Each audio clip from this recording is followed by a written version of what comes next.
تقریباً 1400 سال پہلے کا یہ واقعہ ہے اور نصیحت کے لیے بہت عمدہ بات ہے۔ شہر مدینہ میں ایک شخص رہتا تھا جو سڑکوں پہ گاتا تھا، اور وہ اس نے ایک تانپورا ٹائپ کا بنا لیا تھا، ایسے کندھے پہ رکھتے تھے تو ایسے انگلیوں سے اس کو بجاتا تھا۔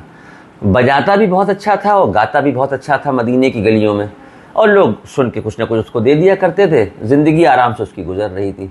پھر زندگی اس موڑ پہ آئی جسے بڑھاپا کہتے ہیں۔ بوڑھا ہو گیا تو پھر نہ وہ آواز میں دم رہا نہ وہ ساز میں دم رہا، تو فاقے ہونے لگے۔ کئی وقت ایسے گزر جاتا تھا۔ بڑا پریشان ہوا کہ کیا کرے کیسے کرے، کچھ سمجھ میں نہیں آیا۔ تو ایک دن وہ جنت البقیع جو مدینے کا قبرستان ہے، بالکل مسجد نبوی کے سامنے ہے، چند قدموں کا فاصلہ ہے۔ قبرستان میں عموماً آپ دیکھیں تو سناٹا ہوتا ہے، کون جاتا ہے قبرستان بغیر کسی جنازے کے؟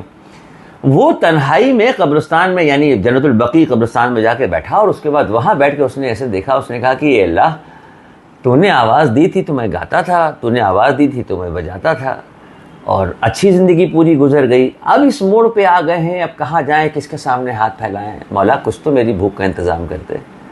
یہ باتیں وہ تنہائی میں بیٹھا ہوا اللہ سے کر رہا تھا، وہاں کوئی نہیں تھا، اللہ سے وہ یہ باتیں کر رہا تھا۔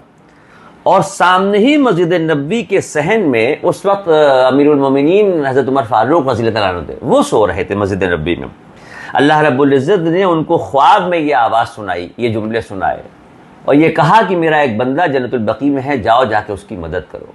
وہ ایک دم گھبرا کے ان کی آنکھ کھلی کہ یہ کیسا خواب دیکھا، کیا دیکھا، اور عجیب سے حال میں ننگے سر اور ننگے پیر مسجد نبوی سے نکل کے دوڑے جنت البقیع کے لیے سامنے۔ جب وہ دوڑے جنت البقیع کی طرف جانے کے لیے، تو وہ جو شخص وہاں بیٹھا ہوا اللہ سے بات کر رہا تھا، اس نے دیکھا امیر المومنین آ رہے ہیں، اور وہ بھی دوڑتے ہوئے آ رہے ہیں، اور ننگے سر اور ننگے پیر۔ وہ گھبرا گیا، اس کو لگا آج کسی نے میری کوئی شکایت کر دی ہے، آج خیر نہیں۔ وہ بھاگا، وہ جیسے ہی آگے کی طرف دوڑا تو امیر المومنین نے یہیں سے آواز دی، کہا ٹھہرو، رکو، خبردار دوڑنا نہیں، وہیں رکو۔ وہ سہم گیا، رک گیا۔ یہ حضرت عمر فاروق جب اس کے پاس پہنچے تو اس سے کہا کہ تم بھاگے کیوں؟ تو ڈر گیا، اس نے کہا مجھے لگا کسی نے میری کوئی شکایت کی ہے اس لیے آپ آ رہے ہیں۔ اب جملوں پہ یہاں پہ غور کیجیے گا، باریکیاں دیکھیے گا۔ حضرت عمر فاروق نے کہا میں آیا نہیں ہوں، بھیجا گیا ہوں۔ وہ چونک گیا، اس نے کہا کس نے بھیجا آپ کو؟ میں نے تو کسی سے کچھ نہیں کہا۔ تو پھر حضرت عمر فاروق نے کہا کہ ابھی تم جس سے بات کر رہے تھے اس نے مجھے بھیجا ہے، ابھی تم جس سے بات کر رہے تھے اس نے مجھے بھیجا ہے۔ یہ جملہ سننا تھا کہ اس گانے بجانے والے نے ایسے ایک مرتبہ آسمان کی طرف دیکھا اور کہا کہ پروردگار، ساری زندگی میں نے اپنی آواز اور انداز کے دم پہ کمایا کھایا، کبھی تجھے نہیں یاد کیا، کبھی تیری عبادت نہیں کی، کبھی تجھے پکارا نہیں۔ آج زندگی میں پہلی بار تجھے پکارا بھی تو تیری وحدانیت کے لیے نہیں، اپنے پیٹ کی بھوک کے لیے تجھے پکارا، اور تو نے بھیجا بھی کس کو؟ امیر المومنین کو۔ اس خوشی میں، اس صدمے میں وہیں ہارٹ فیل ہوا اور اس کا انتقال ہو گیا۔ اس کا انتقال ہو گیا، اور حضرت عمر فاروق رضی اللہ تعالیٰ عنہ نے خود اس کی نماز جنازہ پڑھائی۔ 2 منٹ میں آج کی تاریخ میں ہم لوگ ایک دوسرے پہ انگلی اٹھا دیتے ہیں کہ یہ ایسا ہے، وہ ویسا ہے، اس نے یہ کیا، اس نے وہ کیا۔ کس نے کیا کیا، کون کیا ہے، یہ اللہ جانے۔ ہمیں اور آپ کو حق نہیں ہے اس بات کی انگلی اٹھانے کا کہ اس میں یہ برائی ہے، اس میں وہ برائی ہے۔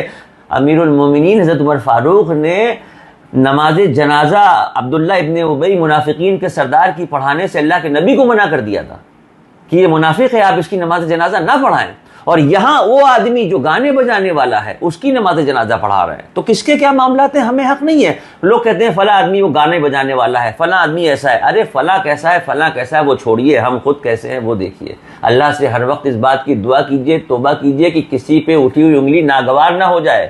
اللہ پاک ہمیں ہدایت دے کہ ہم نیک بن جائیں، دوسروں کی کمیاں ڈھونڈنا اب ہم بند کر دیں۔ السلام علیکم ورحمۃ اللہ وبرکاتہ۔